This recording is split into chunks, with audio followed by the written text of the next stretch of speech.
Greetings Guardians, my name is Hive here. Before we begin this video today, I wanted to quickly talk about what has happened at Bungie. The news that we were all dreading and kind of knew was on its way has been officially confirmed as of a few days ago. The studio has been hit with significant layoffs, and there were a lot of employees out there who previously were employed and who are now looking for jobs. There is little that any single one of us can do, but what I would encourage you all to do is this.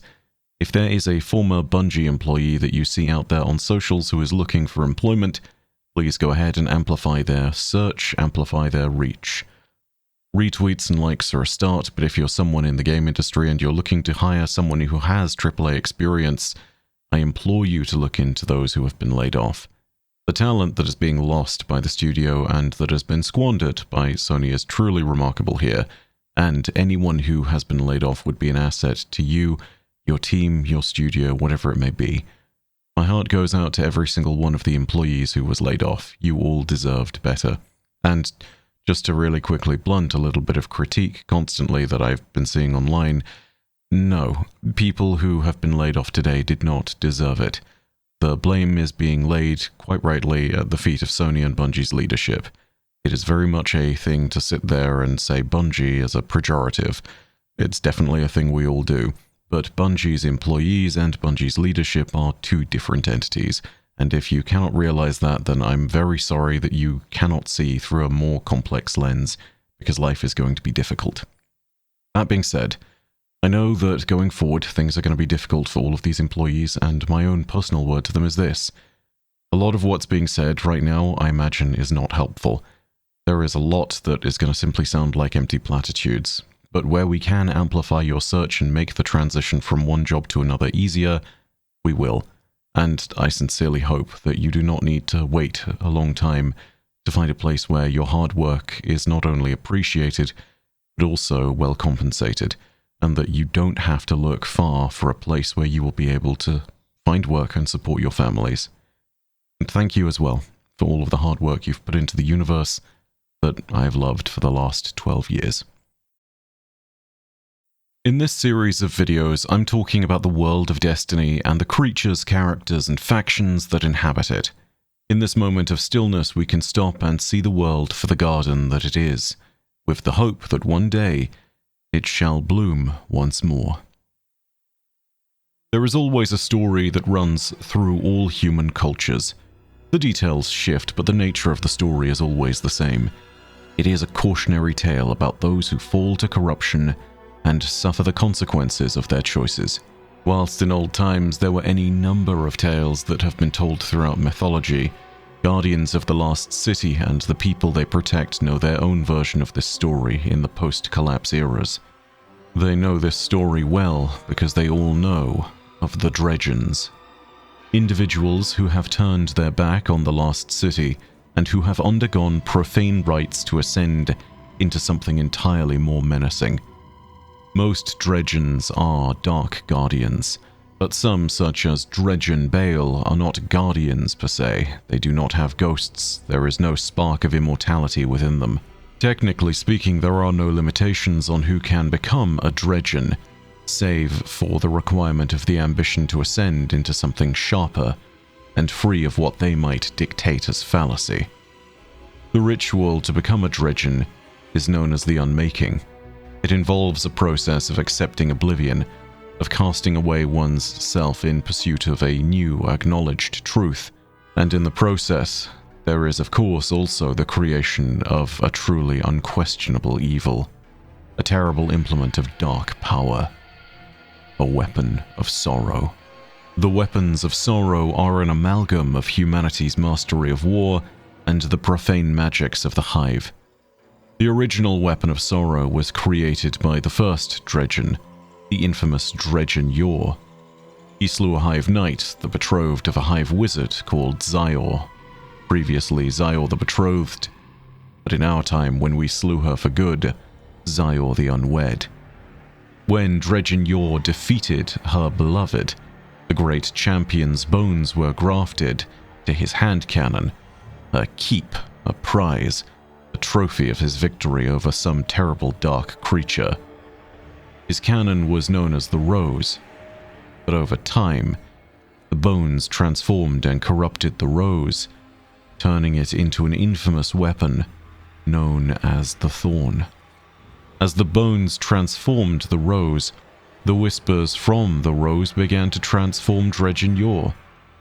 Before, he had been known as Razlazir, a noble titan who had risen along with the city walls, who had sheltered people just as they sheltered beneath the Traveler. But as he saw the corruption overtaking him, he took up his new name, and became the progenitor of a terrible lineage whose latest adherents are Dredgen Bael and his Barant Imperium loyalists. Dredgen Yor, of course, would pass into legend and die, but Bael now seeks to hold his legacy in high esteem and to follow in the footsteps of a dark, corrupted figure that has been his icon. Even if he does not truly understand the truest extent of the story of Dredgen Yor, and whether or not he was truly a monster, he has followed what he believes to be truth. This is Bael's nature, always a little misled. Even after Bael's defeat and the destruction of the so-called Nightfall Station, Bael and his Dredgens would continue to plague the system. After the defeat of Bael's Dredgen trainees on the Malphus Contemptus, he had to seek out a means of regaining the initiative. He also needed a way to ensure that Guardians would not be able to as easily challenge the Barant Imperium. For this, previously he had Nightfall Station, a weapon specifically designed to ensure that it could destroy Guardians, and only Guardians, using the power of the Nine's outer orbits to rend them apart. Dredgen Bael's failure was a devastating thing.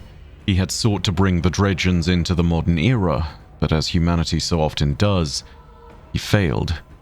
And so he sought advantage from the past instead of looking to the future. It is this search for antiquity and power that led him back to Luna, where Dredgen Yor's original corruption was seeded, and where the Hive's machinations still take shape.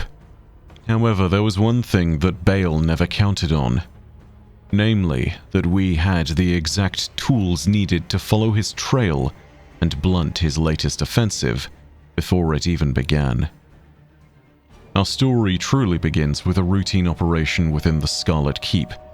Guardians assaulting the Hive forces summited the structure as they had done dozens of times before. However, there were three critical differences that set this operation apart. The first was that Barant Imperium forces, more specifically their elite Totality Division, were gathering on Luna and were assailing Hive positions for unknown reasons. The scale of the operation indicated that our presence was more than justified.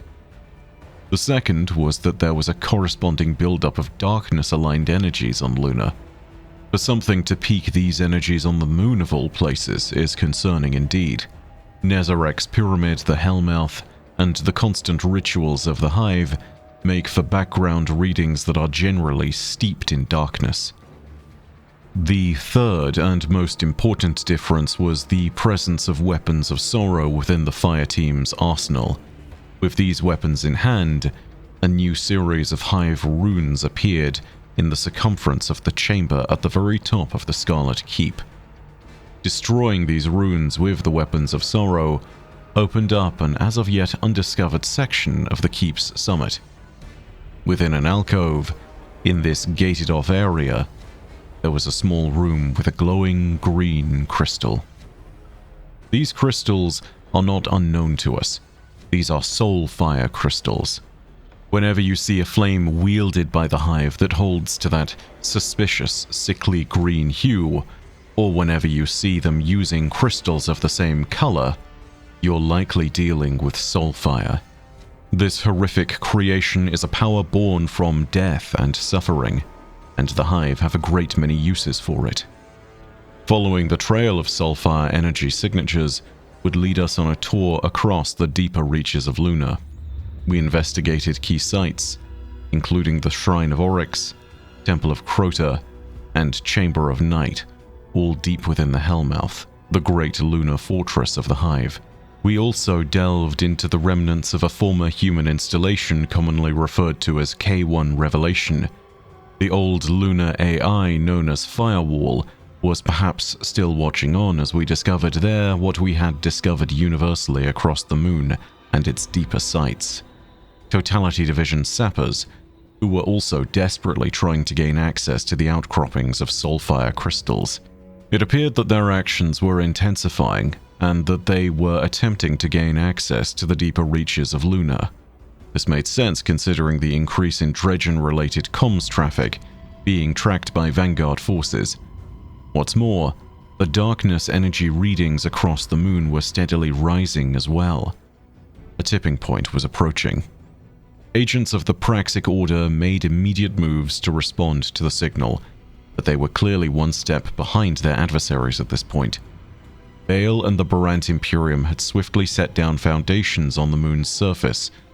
Now those roots twisted deeper and deeper into the cavernous heart of the Hive's stronghold. A three-way conflict was brewing between the Hive, Dredgens, and Guardians. To the victor would go the spoils, though we could not know what form these spoils would take at the time. As we investigated the final signal's intercept, the Praxic Warlock and hidden agent Arnor Mahal touched down on Luna and located the Barant Imperium's quarry, an undiscovered entrance to the pit of heresy beneath Sorrow's harbor. The Barant Imperium forces, led by the Totality Division, were setting up a massive excavation drill that was boring an entrance deeper into an as-of-yet unexplored cavern within the lunar surface. As we arrived on the scene and beheld the site, Arnor Mahal was there to greet us and to inform us of the real reason for Bael's search. Good to see you back in the field, Guardian. Thanks to your work with the syndicates, we prevented the worst of the Dredgen's plans. It was a joy seeing Bael laid low, but I'm afraid he's not done yet. Dredgen's cells are still festering across the system. That brings me to the objective at hand. An antique weapon of sorrow, held by the Hive nearby.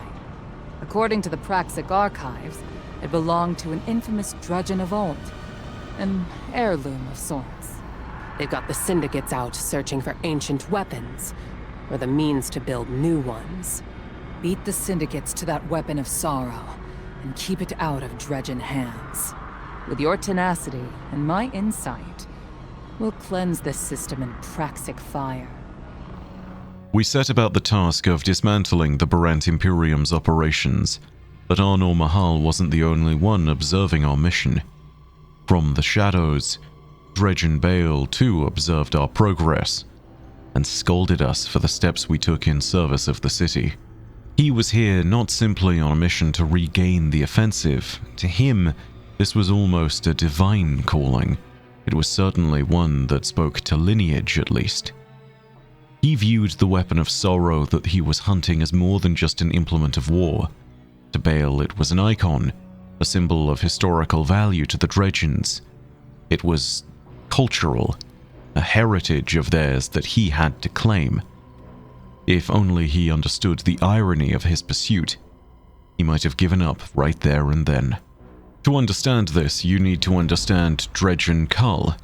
He was a former member of the organization known as the Shadows of Yore, a group of guardians who, on the face of things, were established to challenge the Vanguard, follow in the footsteps of Dredgen Yore, and create their own weapons of sorrow. Of course, this was not the reality of the situation. The Shadows of Yore were originally created by Yore's destroyer, Shin Malphur, an infamous guardian who wielded the last word. During his travels, he had realized the necessity of embracing a certain degree of dark power, but he also acknowledged that such darkness needed to be controlled. There was never present risk with the weapons of sorrow that those who were not strong enough would be corrupted. And in response to this problem, Shin hatched a plan. Working under his alias within the Shadows of Yore of Dredgen Bael, he worked with Dredgen Cull to set a snare. Dredgen Cull, also known as Callum Sol, would act as if he was speaking of openly embracing the corruption of the weapons of sorrow. And he would be like a flare. He would draw out as many to his cause as he could within the ranks of the Guardians. His purpose in doing so was not to create an army of corrupted Dark Guardians. It was to bring them out into the open. All who might fall to temptation, all who might surrender to the corruption. Shin Malphur would follow in Callum Sol's footsteps, and those moths drawn to Callum's flame would find themselves burned by Shin Malphur's light. But in order to properly bait such a snare, there needed to be a sacrifice. The purge needed to be convincing. Callum Sol was well aware of this, and he made the sacrifice willingly. He voluntarily undertook the plan to be killed and to fake his death, even leaving evidence of a defiant Callum Sol, a defiant Dredgen Cull, whose last words to the man with the golden gun were simply, "You'll never kill us all." The plan worked brilliantly. Callum's death was convincing, and those who had been drawn out into the light of day were quickly silenced by Shin Malphur. It worked so well that even the Drifter was fooled. When we found evidence of Callum Sol's remains in the Ascendant Plane, the Drifter himself was spooked. Drifter, if I'm reading this right, your friend Callum was killed by another Guardian. Nothing kills you quicker. I'm pulling final audio from his ghost. Hang on. I gave you a chance. Gave all of you a chance. I told you not to follow him. You and I are the same. Sometimes we do the wrong thing for the right reasons. Spoken like a true disciple. If you have any last words, now is the time. You'll never kill us all. I don't have to. You're killing yourselves.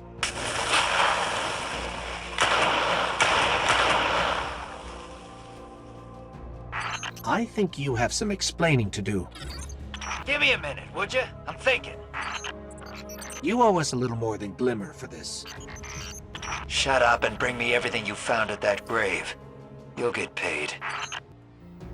It should seem appropriate that even in death, the snare set by Shin Malphur and Callum Sol is still working, even years after the staged demise.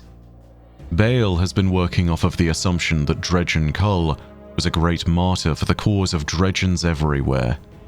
And of course, whilst he was a great martyr, he was not a martyr for the cause Bael believed he was. If Bael knew the truth of the matter, I can only imagine his reaction might have been a little bit less than stable. But of course, in this instance, Bael wasn't searching for Cull's body. It turned to ash at the light of Shin's golden gun and scattered into the winds of the Ascendant Plane, to drift forever on the Sea of Screams. No, Bael was searching for something that lingered. His weapon of sorrow. Cull's artifact was collected by the Hive in the Ascendant Plane and brought back to Luna. Following our journey deeper into the pit, we would disarm the excavation equipment used by the Cabal and broke into the further reaches beyond the threshold of the Pit of Heresy. And it is here that we discovered it. A truly terrible place. The Soulfire Crux. Before us lay the outer reaches of what might have otherwise been mistaken for just another Hive ritual chamber. But this place was something more than that. It was a ritual site, but it was also a grave and a forge. The entire facility was powered by the horrific energies of Soulfire, which we saw for the first time roiling in giant columns, directed with malicious and industrial intent. After gaining access to the Crux, we saw Cull's weapon at the heart of the Crux chamber, right before it was claimed by one of Bael's lackeys, Valus Talrig. But upon claiming the weapon of sorrow, Talrig was overcome by the power of the Hive's corruption. 3 wizards descended upon him, and his body was engulfed in the baleful energies of Soulfire. The weapon of sorrow and the Hive's magics overwhelmed the Valus. And so, he fell to corruption. Just as Dredgen Yor had all those years ago. Granted, yours fall was a slower, quieter, subtler thing than Talrig's, but his end would, needless to say, still have to require one last loud word. Even as the power of corruption overwhelmed Talrig, he was struck down by the Guardians. This left Dredgen Cull's legacy as ours to wield. The weapon was known as Cull's Shadow, and like all weapons of sorrow, it was a twisted combination of human technology and the Hive's magic. But at the heart of Cull's Shadow, there was an engine fueled by Soulfire. Death fuels this weapon, and its truest powers are only revealed when its blades are soaked in the blood of its victims, and all that remains is crystalline shards. Under normal circumstances, this might have been the end of the investigation. But of course, some things didn't add up. The Barant Imperium and Dredgen Bael did not bring all these soldiers and all this hardware here just to recover a single weapon of sorrow. What's more, the facility that we had just uncovered was clearly something that led deeper into the lunar catacombs. And then, Cull's weapon began to call out, as all weapons of sorrow do. They are strange things even when compared to the rest of our arsenal, because whilst they are weapons, they are atypical for containing something that might be described as alive. This is not the same as some of the spirits of gods or sentient beings that are contained within some of the armaments of our vault. Instead, this is almost a twisted form of instinct, and it often manifests as a hunger, an unnatural urge to devour. But whilst some would favor souls and others would flavor bone, in the case of Cull's Shadow, its craving was for knowledge, profane wisdom. Exploring the periphery and following the urge of the weapon, we discovered our prize, a Hive grimoire full of dark wisdom, bound in bone and skin. We indulged Cull's Shadow, and in return, it provided us with insight, showing us the way deeper into Luna. Such a moment might have felt like a small triumph, but such feelings must surely have given way to horror, given what we discovered next. The Soulfire Crux was merely the upper reaches of a facility that was built on the very energies of pain and death. As we went deeper, we discovered the true nature of this place, and the true nature of Bael's objective. This place wasn't just a forge, it was a foundry. An entire facility utilizing Soulfire in massive columns and jets, fueling the creation of weapons of sorrow on an industrial scale. The Hive had crafted weapons of sorrow before. After all, Enkar the Weapon Master had returned and was circulating weapons using Guardian's own terrible suffering. But this was different. Previously, Enkar might have been able to arm a few, but with a facility like this at his disposal, Bael's plans would suddenly become clear. In lieu of Nightfall Station, he aimed to use this forge for the Barant Imperium's own purposes. If he could arm his Dredgens with weapons of sorrow, he'd be able to level the playing field against Guardians. This is possible because of how weapons of sorrow interact with Guardians and the light. When one is used to kill a Guardian, to truly kill them, not in some crucible simulation, the Guardian is drained of their light, and they are permanently killed. Their ghosts cannot revive them, not after the weapon of sorrow has feasted upon their very soul. There is not even a spark of light left to reignite.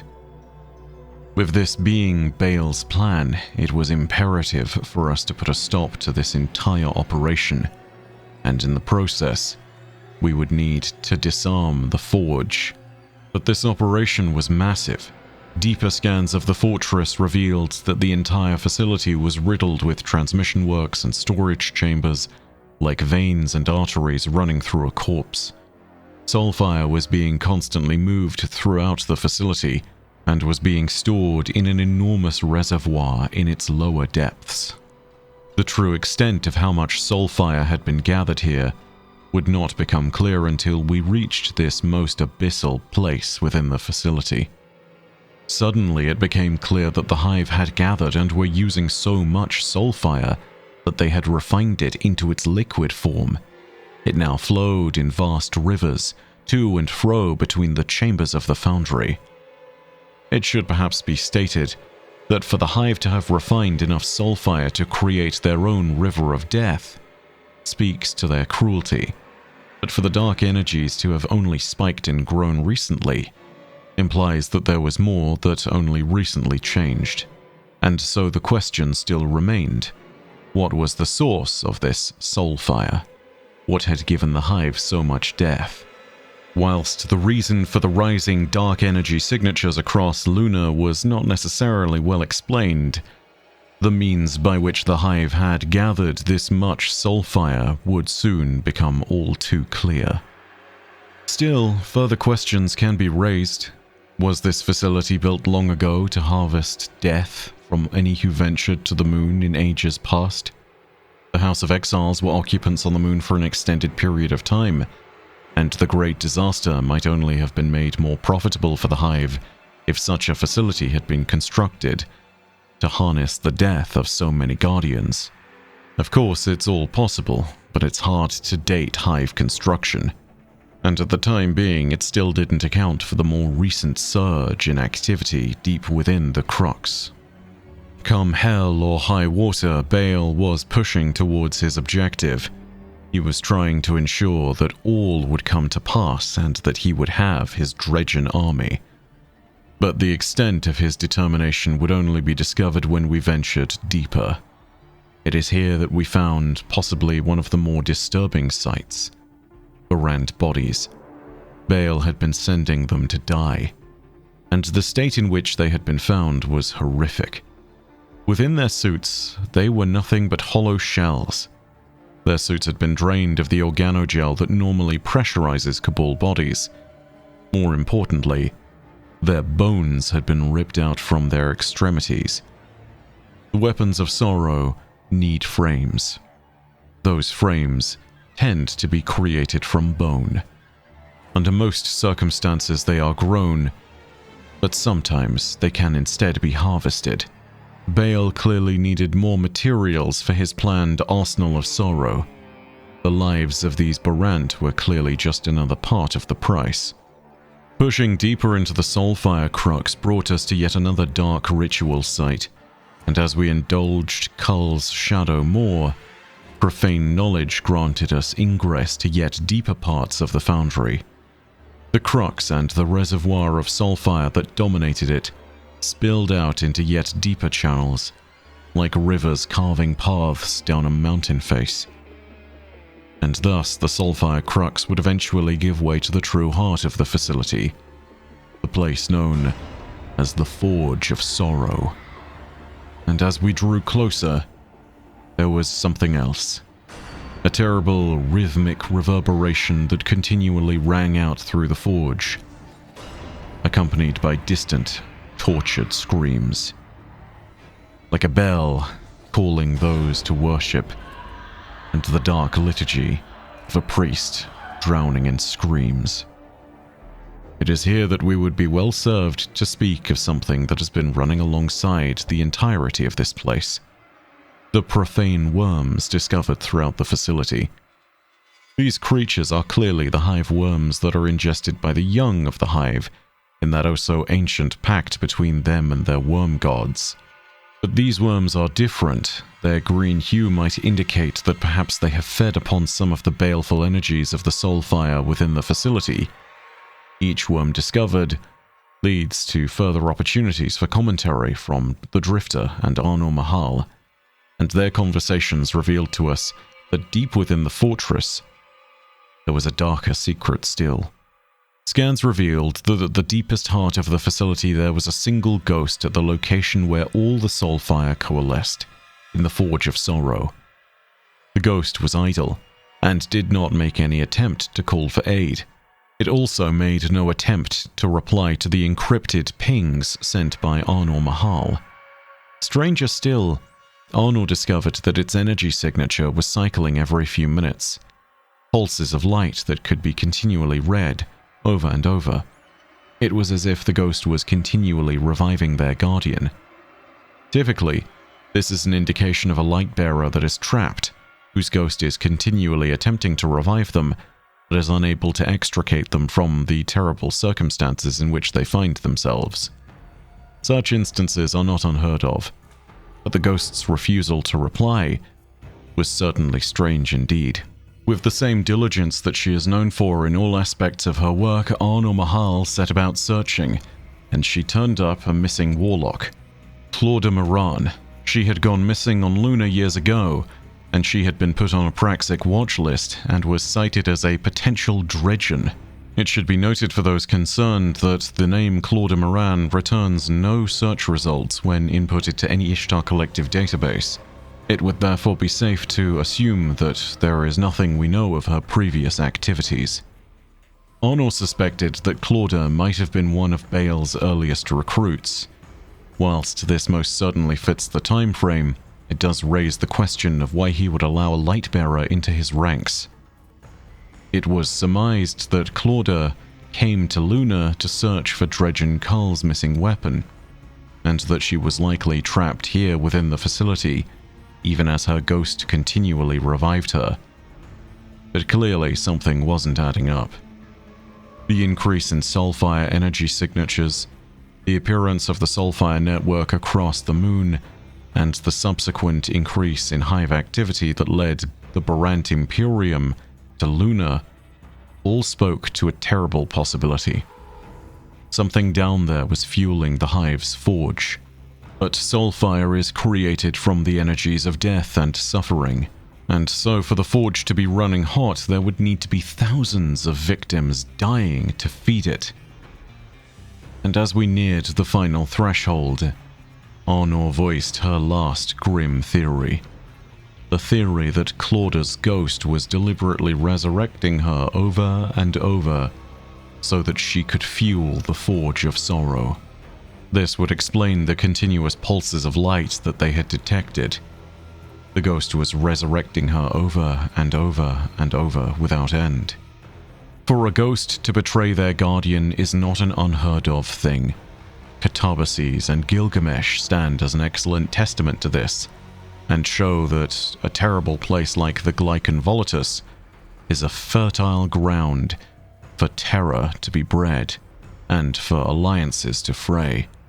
But here in the deeper reaches of Luna, there was something worse going on. Claudia's ghost had not merely betrayed her, she had continually worked in league with Claudia's closest enemies, and was resurrecting her over and over to weaponize her suffering as fuel. This was all just a theory, of course. It was unimaginable. Until we crossed into the heart of the forge, and the reality of the nightmare was revealed to us.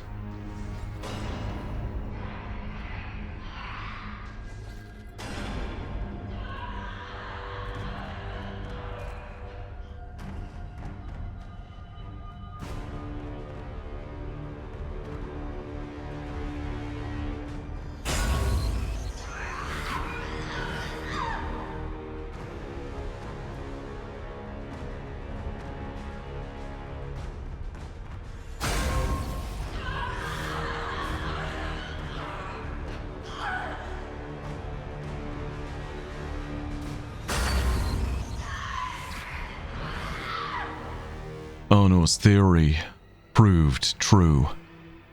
Claudia was the victim. She was the heart of the forge. Her suffering, the suffering of 10,000 deaths, had fueled this river of soulfire that now fell in waterfalls from edifices of stone carved long ago to anoint her suffering and build new weapons of sorrow. The original time in which the Forge of Sorrow was created is unknown, but we can say that Claudia has been its victim for some time. Whilst it's not clear why the Soulfire energy readings spiked, it does seem clear that if Claudia was trapped here for years, as would make sense with her disappearance years ago on Luna, then she has been here long enough that she has suffered death thousands upon thousands of times. To be more explicit and precise, if we can assume that she was one of Bael's earliest recruits and that this was one of her first missions, which went horribly awry, then she could have been trapped here since not long after our assault on Savathun in her own throne world. As we were putting Rolk to the sword, and as the earliest vestiges of an alliance between the Barant and humanity were starting to form, Dredgen Bael might have been taking his first steps. And of course, from there, this story would have spun itself. And the horrifying thing is that that leaves a timeline. If Claudia was simply missing and unutilized until the energy readings spiked, then this has been her fate for a few hours. But if she was left here for all that time to suffer and build this reservoir, this massive lake of Soulfire, then she has been continually resurrected and died for 4 years. 4 years of endless torment, suffering, death, at the hands of one who does not have mercy, and at the hands of your own ghost, the betrayer that made it all possible. Nobody deserves such suffering, not even a Dredgen. Our act of mercy and justice was clear. Gael, the weaponsmith of sorrow, had to die. And so we destabilized the Forge of Sorrow, shattered Gael's ritual, and broke him.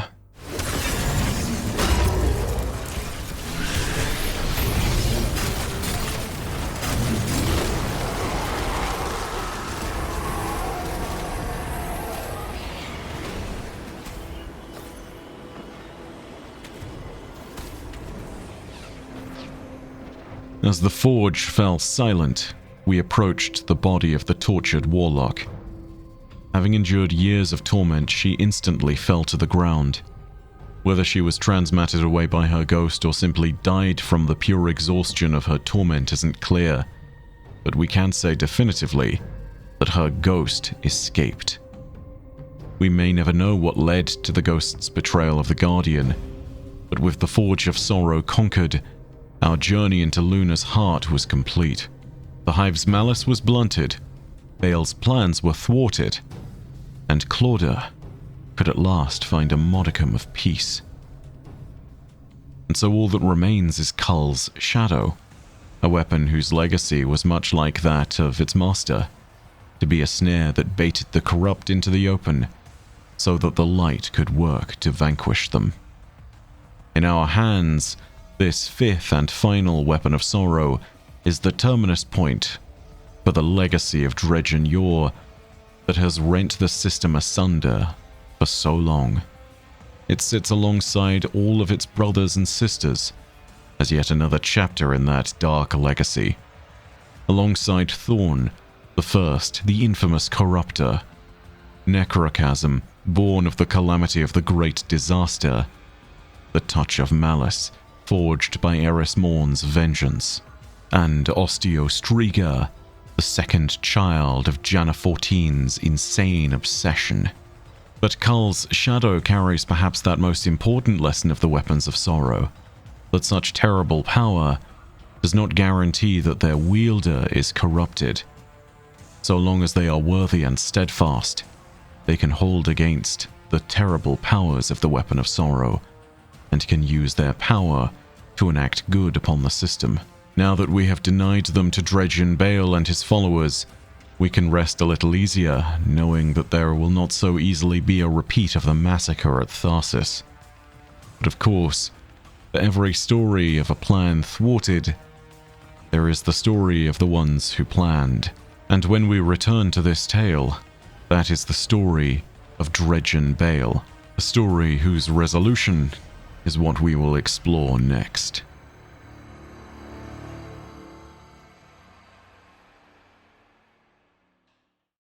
Thank you so much for listening. I really hope you enjoyed the video. If you did, go ahead and leave a like and leave your own thoughts down below in the comments section.